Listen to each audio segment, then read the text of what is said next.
Welcome to free mind tutorial. मैं रविरंजन कुमार आपको अपने चैनल फ्री माइंड ट्यूटोरियल पर स्वागत करता हूं। दोस्तों, मैं करंट अफेयर्स का एक सीरीज चला रहा हूं, उसी में यह हमारा अगला कड़ी है। तो आइए चलते हैं पहले प्रश्न की ओर। पहला प्रश्न है हमारा, भारतीय महिला टीम ने तीरंदाजी विश्व कप में स्वर्ण पदक जीता है, यह कहाँ हुआ है? तो ग्वाटेमाला में हुआ है। कहाँ हुआ है? ग्वाटेमाला में हुआ है।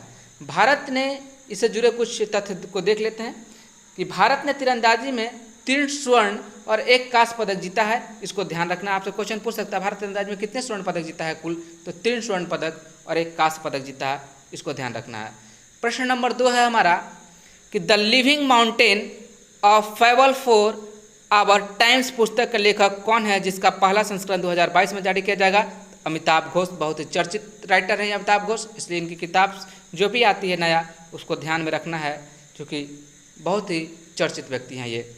The living mountain of fable for our times पुस्तक के लेखक कौन है, जिसका पहला संस्करण 2022 से जारी किया जाएगा? अमिताभ घोष। हमारा तीसरा प्रश्न है हमारा कि किस फिल्म को ऑस्कर पुरस्कार 2021 से सम्मानित किया गया है? तो नोमैडलैंड को। नोमैडलैंड को किस फिल्म को ऑस्कर पुरस्कार 2021 से सम्मानित किया गया है? तो नोमैडलैंड को सम्मानित किया गया है। ऑस्कर की स्थापना कब हुआ था दोस्तों?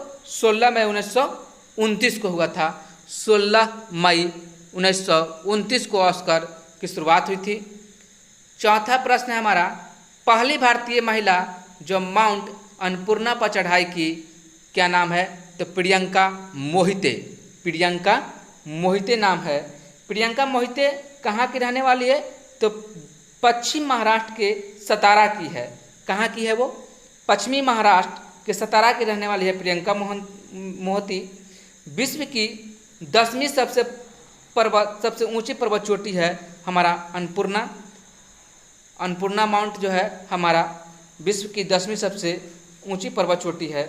अन्नपूर्णा चोटी नेपाल में स्थित है, हिमालय का एक पुंजक है ये। तो इतना बात हम आपको बताया, इस क्वेश्चन के माध्यम से आप याद रखेंगे। आपसे पूछ सकता है कि अन्नपूर्णा पर चढ़ाई करने वाली प्रियंका मोहिते पहली भारतीय महिला है, यह किस जगह स्थित है? अन्नपूर्णा माउंट जो है, तो आप बताएंगे कि नेपाल में स्थित है। यह कहाँ स्थित है? नेपाल में स्थित है, हिमालय का एक पुंजक है।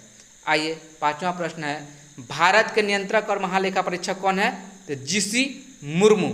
जीसी मुर्मू भारत का नियंत्रक एवं परीक्षक हैं, अभी महालेखा परीक्षक हैं जीसी मुर्मू। आइए इनके बारे में जानते हैं। जीसी मुर्मू को अभी अभी रासायनिक हथियार निषेध संगठन ने जीसी मुर्मू को अपने बाहरी लेखा परीक्षक के लिए रूप में चुना है। जीसी मुर्मू हमारे भारतीय नियंत्रक महालेखा परीक्षक तो हैं ही, साथ ही रासायनिक हथियार निषेध संगठन ने जीसी मुर्मू को अपने बाहरी लेखा परीक्षक के लिए रूप में चुना है।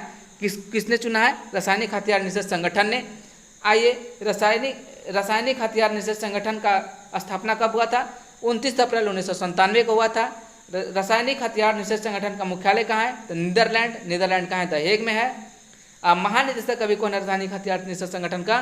तो फर्नांडो एरियस है इसके। नियंत्रक महालेखा परीक्षक का जो चर्चा है वो भारतीय संविधान का अनुच्छेद 148 में है। यह एक स्वतंत्र प्राधिकरण है, इसको आप ध्यान देंगे। पूछता है कि नियंत्रण एवं महालेखा परीक्षक जो है, नियंत्रण हमारा जो है ये कैसा संस्था है? तो एक स्वतंत्र संस्था है, स्वतंत्र प्राधिकरण है। आइए अगला प्रश्न, छठे प्रश्न की ओर चलते हैं। छठा प्रश्न है हमारा,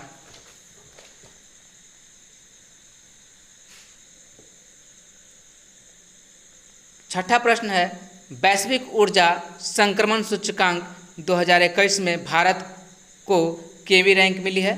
तो 87वीं रैंक मिली है, 87। वैश्विक ऊर्जा संक्रमण सूचकांक 2021 में भारत को केवी रैंक मिली है, तो 87, 87वां रैंक मिला है उसको। केमा 87वां रैंक मिला है। आइए प्रथम स्थान पर कौन है? स्वीडन का है।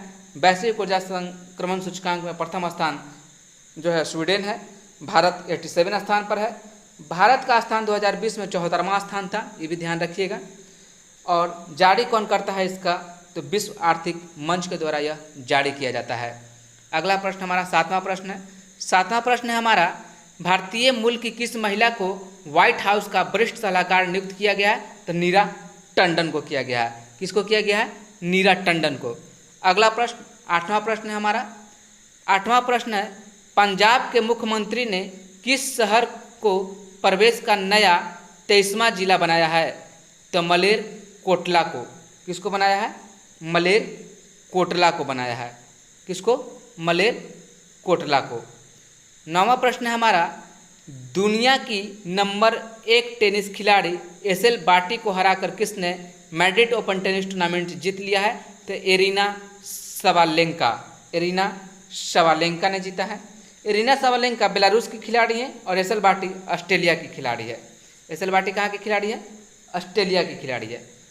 आज का अंतिम और 10वां प्रश्न है हमारा कि भारतीय सेना ने किस जगह 1 मेगावाट सौर ऊर्जा का उत्पादन करने वाले देश के पहले ग्रीन सोलर प्लांट की स्थापना की है?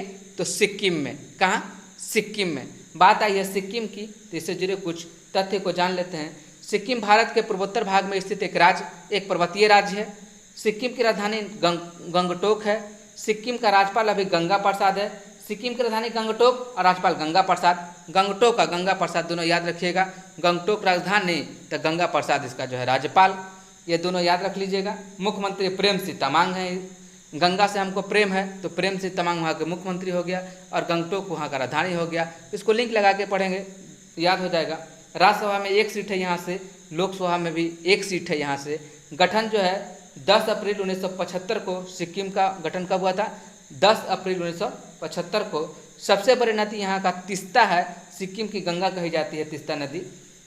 लेप्चा जनजाति सिक्किम का है। भूतिया जनजाति सिक्किम का ही है। मुखौटा नृत्य सिक्किम का सबसे प्रसिद्ध नृत्य है।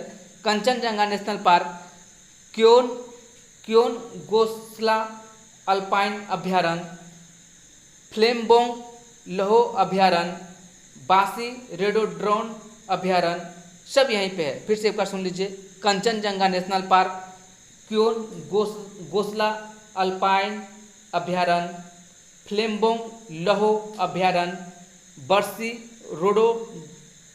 रोजे ड्रेड्रॉन अभ्यारण्य, सब यहीं का अभ्यारण्य है। ये याद रखना है आपको, चूँकि सिक्किम है उसी हिसाब से, चूँकि उसकी भाषा अलग है तो नाम भी उसी टाइप का है, इसलिए परेशान होने की ज़रूरत नहीं है। आप ध्यान रखेंगे, खाली हमारे बातों को बस पकड़ लेंगे उसको आप। 1 फैमिली 1 जॉब स्कीम जो है सिक्किम राज्य चला रहा है। कौन चला रहा है? आपसे पूछेगा कि 1 फैमिली 1 जॉब स्कीम किस राज्य का है? तो सिक्किम राज्य का है। दोस्तों उम्मीद करते हैं आपको ये वीडियो अच्छा लगा होगा। अच्छा अगर लगता है तो आप बिल्कुल इस वीडियो को लाइक कीजिए, शेयर कीजिए, सब्सक्राइब कीजिए, लाइक ज़रूर कीजिए, कमेंट्स कीजिए कि हम आपके लिए और क्या बेहतर कर सकते हैं। तो thanks for watching, thanks for being with me, thank you very much, have a good day.